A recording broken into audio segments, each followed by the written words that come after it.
Y a-t-il des entrepreneurs dans la salle? Des entrepreneurs? Ouais. Ah, oh, j'en vois plein. Oh, super. Ok. Qui a une présence digitale parmi vous? Très bien. Comment êtes-vous passé du digital à entrepreneur? Comment avoir une présence, être créateur et réussir à vivre de ce business-là? Donc ça, c'est le sujet de ce panel qui nous sera présenté par Tricia. Tricia, si tu veux bien prendre place, est-ce qu'on peut l'applaudir, s'il vous plaît, Tricia? Merci beaucoup, Tricia, pour ta présence. Tricia, qui est donc consultante en communication digitale et formatrice, n'est-ce pas, en Meta Afrique. Pour Meta Afrique, merci à toi, Tricia, qui va modérer ce panel sur le sujet créatrice de contenu à entrepreneur. Donc, pour ce panel, j'appellerai, s'il vous plaît, Angèle Berthe. Es-tu là, Angèle? Yes, Angèle, sois la bienvenue. Merci pour ta présence. Nous avons également notre gagnante du concept business, Maëva, qui va participer à ce panel. Maëva, s'il te plaît, merci. Et Mayada, hop, sous vos applaudissements, s'il vous plaît. Illustratrice, créatrice BD, merci. Merci pour votre présence. Et Tricia, let's go. Let's go. Bonjour mesdames, bonjour à tous.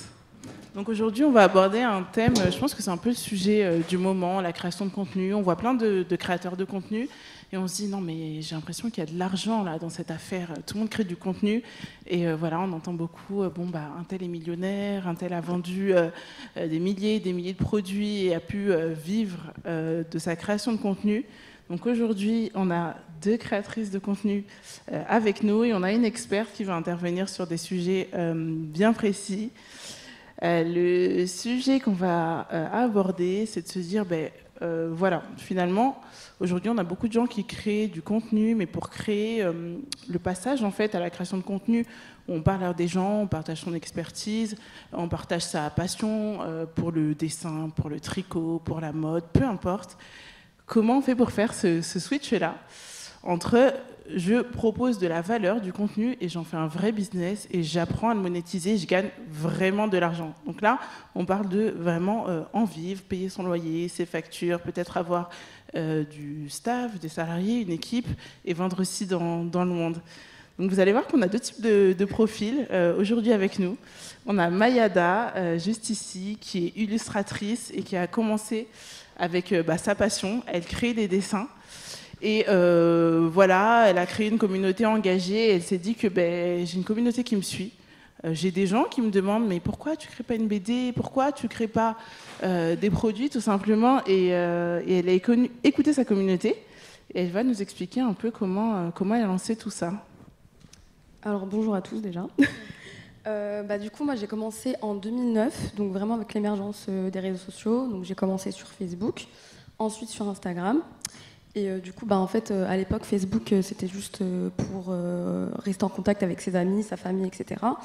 Et du coup, franchement, je n'entendais pas du tout à l'ampleur que ça allait prendre, parce que du coup, grâce aux réseaux sociaux, ça a permis de créer des nouveaux métiers. Donc moi, j'ai commencé, du coup, c'était un cadre intimiste. Du coup, j'ai créé à l'époque une mini BD série, une BD animée. Non, oui.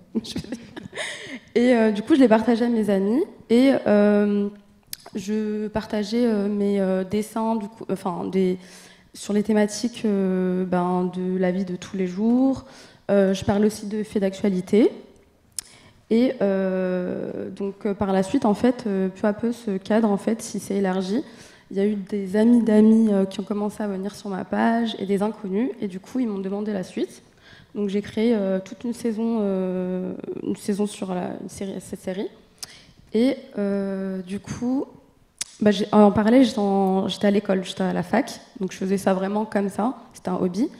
Et c'est vraiment en 2010, avec le phénomène des youtubeurs, où je me suis dit, mais en fait, peut-être que je pourrais transformer ma passion en métier.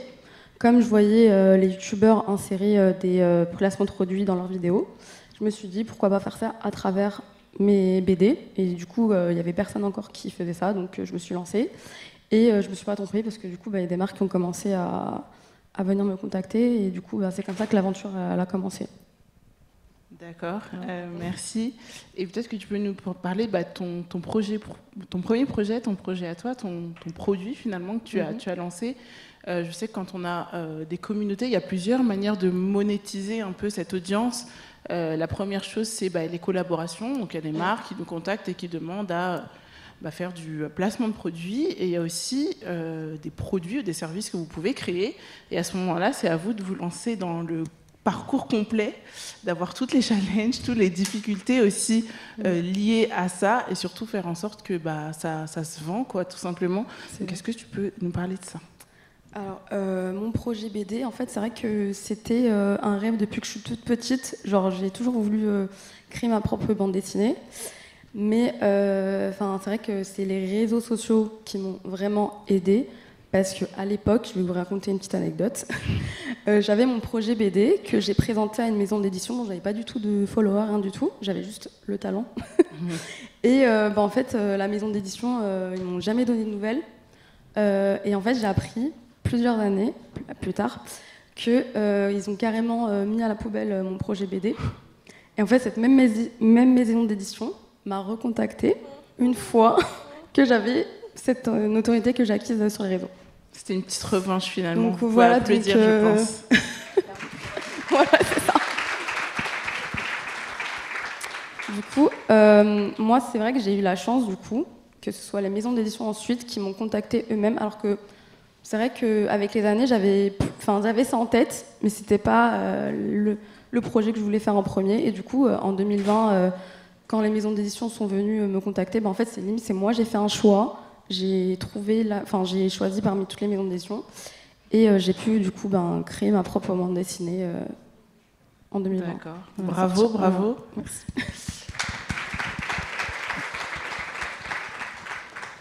Je pense que c'est aussi super important de voir le poids finalement que peut créer une communauté. Quand on entend qu'aujourd'hui les communautés peuvent être un accélérateur pour vos business, c'est tout simplement ça. Cet exemple, c'est un bon exemple. Quand on a une communauté, on a une force, on a une voix, parce qu'il y a des gens qui nous suivent. Et surtout, ça représente des consommateurs qui sont là, présents, prêts à acheter vos produits. Je pense qu'en discutant, on verra aussi que c'est pas parce qu'on a beaucoup de followers que finalement, on a des gens qui vont acheter. Non. C'est ça. On va pouvoir le voir avec aussi notamment Angèle qui va nous dire finalement pourquoi avoir une communauté de 30 000, 50 000, même 1 million d'abonnés ne nous garantit pas de vendre. Et c'est ce passage qui est un peu difficile. Parce qu'on se dit, j'ai quand même 300 000 abonnés, 1 million d'abonnés. Forcément, si je crée un produit, je vais le vendre et je vais être au moins faire des milliers d'euros. Non. Il y a des exemples, notamment une créatrice sur Twitter qui avait 1 million d'abonnés, non pas Twitter, TikTok, et qui a lancé une marque de t-shirts. Résultat des courses, 10 t-shirts vendus sur 1 million d'abonnés. Donc, c'est quelque chose, je pense, à noter. Et on va passer peut-être à Maëva.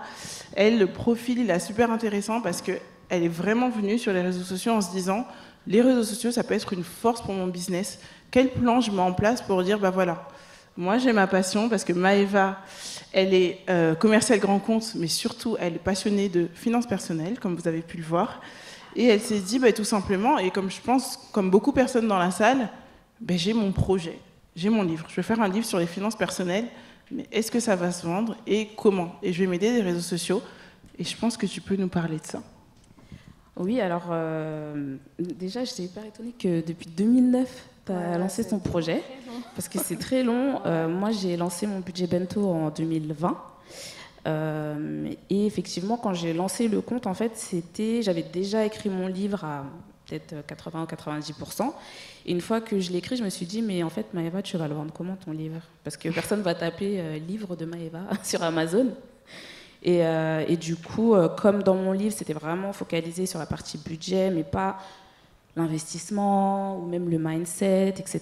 Donc du coup, il y avait plein de sujets que je voulais encore aborder. Je me suis dit, c'est bien, c'est complémentaire avec Instagram.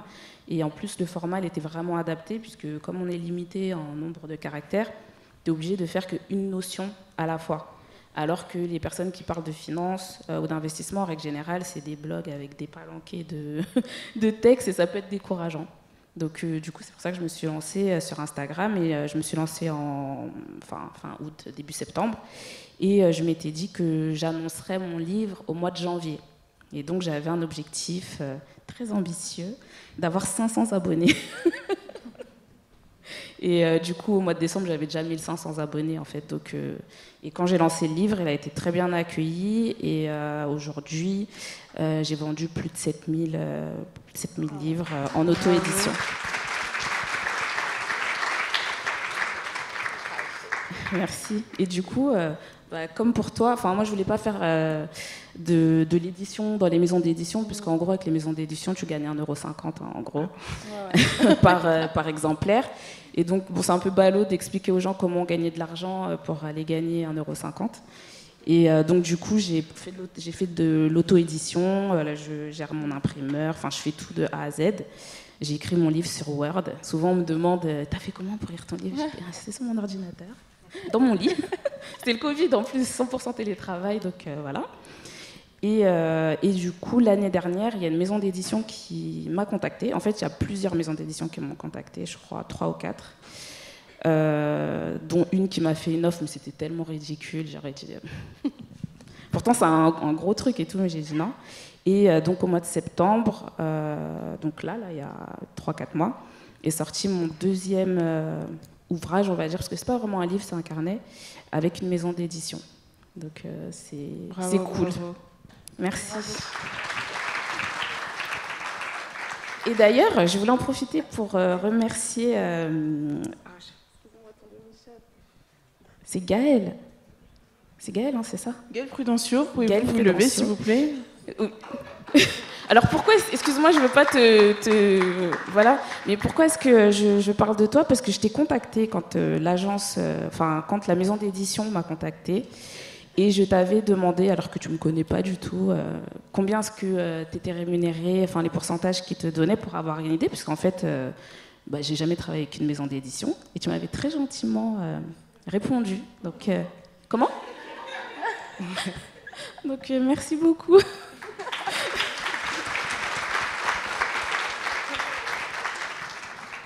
Un bel exemple qui montre que c'est important aussi de se soutenir. C'est pas parce qu'on a quelqu'un d'autre dans le même secteur business que nous qu'on peut pas partager, s'entraider. On est aussi là pour ça.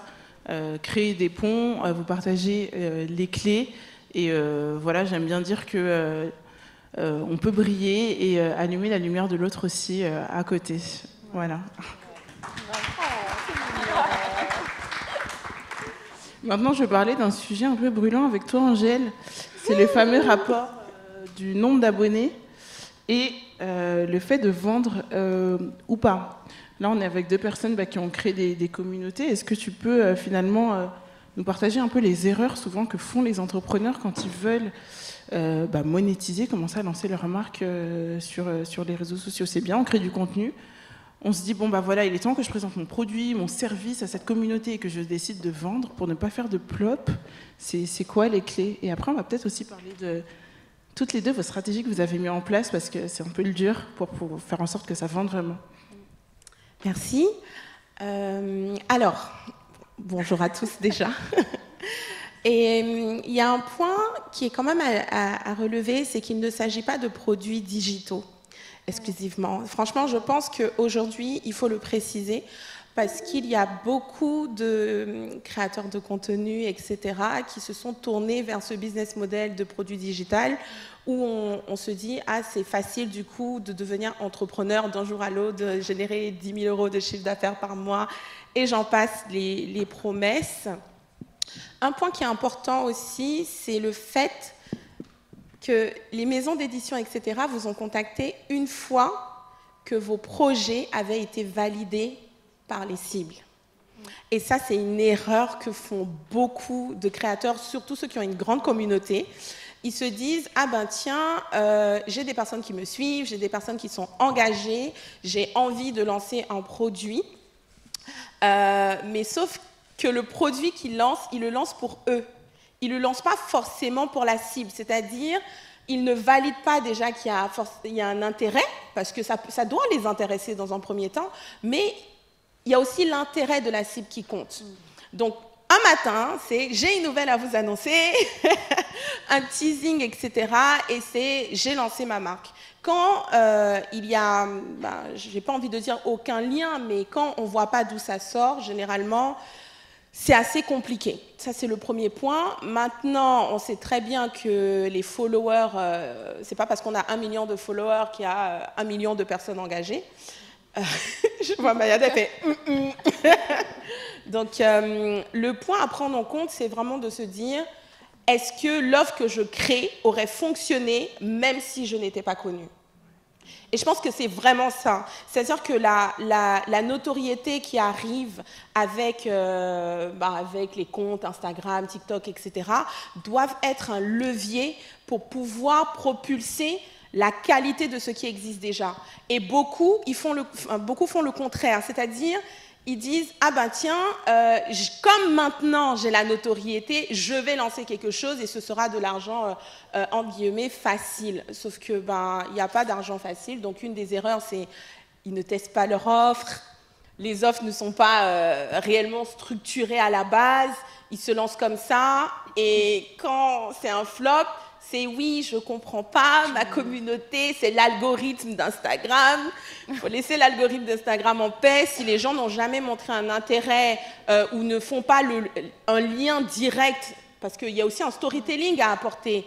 Depuis quand tu es passionné de ce que tu fais, tes compétences, ton expertise, tu l'as développé comment, le produit il est sorti d'où? Parce qu'il y a eu aussi le dropshipping. Enfin bref, je pense que le sujet, il est très large sur les créateurs de contenu et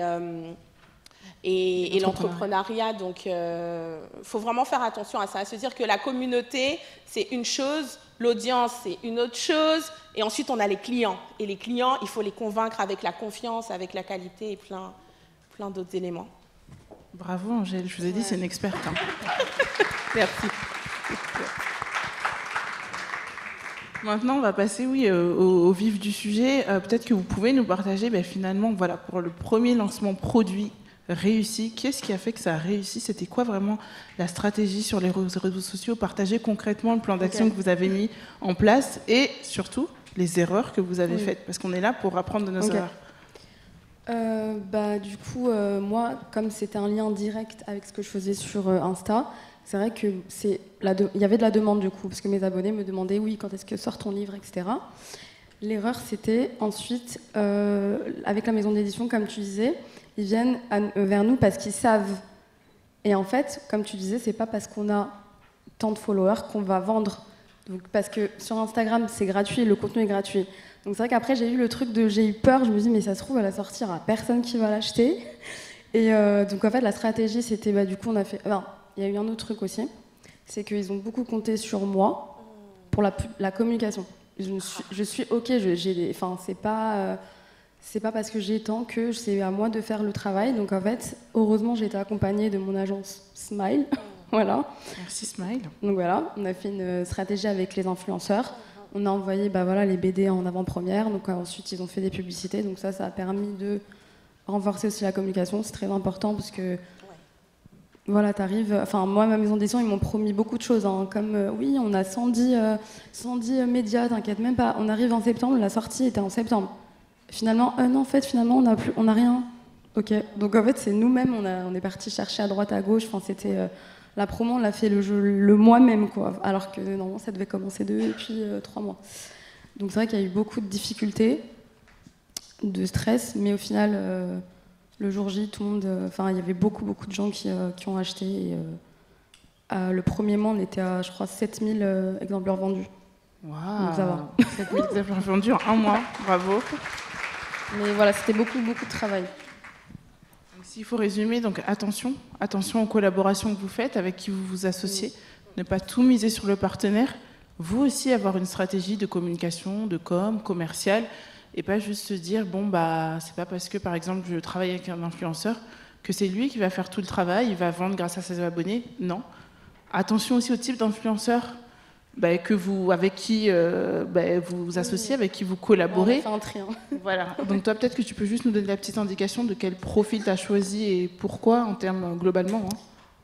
Déjà, du coup, j'ai côtoyé beaucoup de personnes. D'ailleurs, il y avait Willem aussi. Je le vois, il est là. Ah. On lui a envoyé Bonjour, la Willem. BD aussi, voilà. C'est des personnes que j'aime beaucoup. Enfin, il y a beaucoup de personnes que j'aimais bien leur travail. Du coup, j'ai demandé à ce qu'on envoie ces personnes-là. D'accord. Parce qu'en fait, eux aussi, ils avaient une liste de personnes. Eux, c'était plus des influenceurs BD. Donc ouais, ils ont ciblé eux-mêmes. Voilà. Donc un mix d'influenceurs spécialistes Voilà. en rapport avec ta Spécialistes thématique. Et d'autres personnes. Plus pour miser sur la portée, le nombre de personnes qu'ils touchent et être sûr qu'on touche le plus grand nombre pour une meilleure résonance. C'est ça? Pardon, j'étais ailleurs, moi. Non, je disais des influenceurs plutôt spécialistes, donc de type BD qui ont rapport avec ton secteur, et des influenceurs qui vont toucher du plus grand nombre, donc plus pour la notoriété, d'autres personnes, voilà. pour faire parler en fait du produit. Oui. Et surtout, avoir son propre plan marketing et commercial. Faut pas Ne pas compter sur les autres. Ouais, non. Ok, c'est noté. Et toi, Maëva, tu peux nous parler un peu de comment tu as réussi à lancer ce fameux premier produit? Moi, pour le coup, j'avais pas vraiment de communauté quand j'ai lancé. En tout cas, j'avais pas le nombre de followers forcément que j'ai aujourd'hui. J'avais que 1500 followers, peut-être 2000 maximum. Donc, en plus, c'était au tout début. Hein. J'étais là au début, je confirme. Et du coup, c'était plus... je pense aussi que sur mon compte, je parle de mon expérience en tant qu'entrepreneur, en tant que salarié aussi, parce que je suis salariée. Donc les gens, je pense, me font confiance. Et donc du coup, ils m'ont fait confiance pour acheter mon livre. Et la différence, c'est que moi, mon premier influenceur, c'est mes lecteurs, en fait. Enfin, je devrais même dire mes lectrices, parce que ce sont principalement des lectrices. Et c'est vrai qu'avant, c'était comme deux parallèles, mon audience et mes ventes de livres. Et là, cette année, j'ai beaucoup trop de travail pour vraiment bien continuer à créer du contenu. Et c'est vrai que ça continue en fait d'augmenter et c'est plus lié à mon audience. Donc je sais que ce sont les gens qui ont lu mon livre, en fait, qui le recommandent à leurs amis. Et donc le bouche à oreille fait son travail au-delà de ce que moi je peux faire sur Internet, sur Instagram. Super, donc les 3 points que je retiens là sur ce qu'elle a dit, c'est vraiment, effectivement, nombre de followers ne veut pas dire vente. Elle a réussi à vendre 7000 exemplaires. Ouais, après, pas en un mois. D'accord, donc quand même des milliers d'exemplaires avec seulement 1500 abonnés. Donc arrêtez d'être focus sur ce nombre d'abonnés et de vous dire non mais moi je veux atteindre les 10 000. Je suis consultante aussi et j'entends beaucoup mes clients dire non mais moi je dois atteindre les 10 000 abonnés, c'est ça qui va me permettre de mieux vendre. Non, si vous ne savez pas vendre avec une petite communauté, vous n'allez pas réussir à vendre à 10 000 personnes. La souffrance des gens de la communication. Donc voilà, elle a déjà réussi à lancer son projet et commencer à vendre avec une petite communauté. La deuxième chose, c'est que vos clients sont vos meilleurs ambassadeurs. Ok, les influenceurs, c'est bien. Mais aujourd'hui, quand vous n'avez pas, en gros, de budget pour aller collaborer avec des influenceurs, vous avez aussi la puissance de ce qu'on appelle la social proof, donc la preuve client, que vous pouvez utiliser, les retours, les témoignages, voilà, ça a marché et ça, c'est très, très puissant. Ça marche très bien et vous voyez, c'est ce qui lui permet aujourd'hui de vendre en continu sans qu'elle ait besoin forcément de communiquer tout le temps sur son livre. Moi, je la suis et le livre, elle ne le met pas en avant tous les jours. Et pourtant, ça continue à vendre. Donc, c'est un point aussi qui est important à retenir. On va peut-être clôturer et pour finir, je vais vous demander, mesdames, les 3, 1 ou 2 conseils justement pour les créateurs de contenu, ceux qui partagent leur passion, leur expertise sur les réseaux sociaux, pour pouvoir commencer à monétiser et vivre de leur passion, de leur expertise. Je vais bien commencer. Moi, ce que je trouve le plus intéressant, en fait, c'est les retours clients ou prospects, on peut dire, avant qu'ils soient clients. Parce que, en tout cas, moi, je ne suis pas quelqu'un de... Je ne suis pas une star, quoi. Donc les gens, ils viennent me parler en DM tous les jours, je réponds, etc. Et c'est vrai, en fait, que ça donne plein d'insights sur ce que les gens ils recherchent, ce dont ils ont envie. Et du coup, après, pour moi, c'est facile parce que j'ai une thématique bien précise. Je ne suis pas une influenceuse lifestyle, je ne suis pas une influenceuse tout court. Mais en fait, je suis sur un sujet qui est bien précis, donc les gens, ils m'adressent leurs questions sur le sujet bien précis. Et par exemple, cette année, j'ai sorti des ateliers en présentiel, parce que c'était mes abonnés qui me harcelaient pour me dire non, mais il faut que tu nous expliques, le livre c'est bien, mais il faut que tu nous expliques en vrai. Donc écoutez sa communauté, c'est avec eux que vous construisez votre offre, vos produits, vos services. Quand la communauté demande, servez-leur le plat. Bien chaud, bien chaud. Moi je dirais d'essayer de se différencier des autres, parce que maintenant il y a énormément de gens, donc il faut essayer de trouver quelque chose de nouveau. Voilà. Qu'est-ce qui crée la différence? Qu'est-ce que votre concurrent ne fait pas que vous pouvez faire à votre tour? C'est quoi votre atout, votre valeur? Ce que personne ne peut vous retirer et que vous n'avez pas vu ailleurs, et vous allez voir que ça peut faire toute la différence aussi pour vendre. Exactement. Moi, je tiens à rajouter un point, c'est que être créateur de contenu, influenceur ou etc., ce n'est pas être entrepreneur. Et ça, je l'ai parce que j'en ai accompagné des créateurs de contenu, etc., dans le développement de leurs produits. Et je sais que la force, ça a été aussi l'équipe qui était autour. Le fait qu'on les ait accompagnés, parce qu'ils ne peuvent pas être forts dans tout. Et c'est ce que tu as souligné, du coup, avec l'équipe Smile, par exemple. Et vraiment, je tiens à mettre un point dessus, parce que créer du contenu, on va dire... ce sont des compétences que certains vont acquérir par expérience, par formation, etc. Et l'entrepreneuriat, par exemple, la rentabilité, c'est quelque chose qui s'apprend, parce que le chiffre d'affaires n'est pas le bénéfice. Et donc... Applaudissez, et retenez la leçon.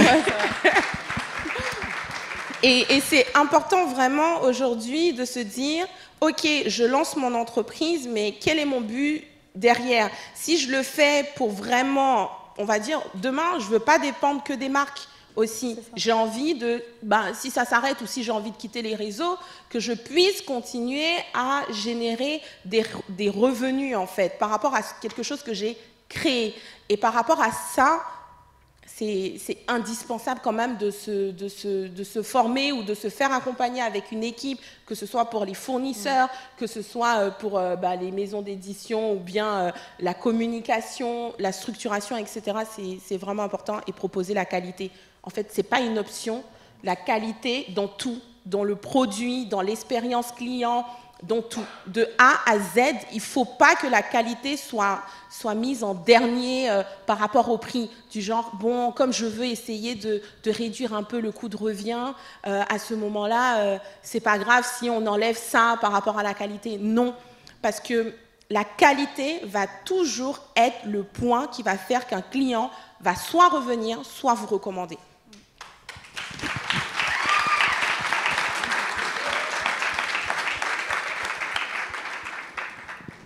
Donc pour résumer, sachez vous entourer, ayez conscience de vos compétences et de vos capacités. Si vous ne savez pas faire, vous allez perdre beaucoup d'années, beaucoup de temps, beaucoup d'argent. Comme Sarah Diouf l'a dit avec sa marque, le fruit de sa marque Tongoro, c'est 12 ans d'expérience. Il y a des gens qui peuvent vous faire gagner ces années-là avec de leur expertise, de la consultance ou autre.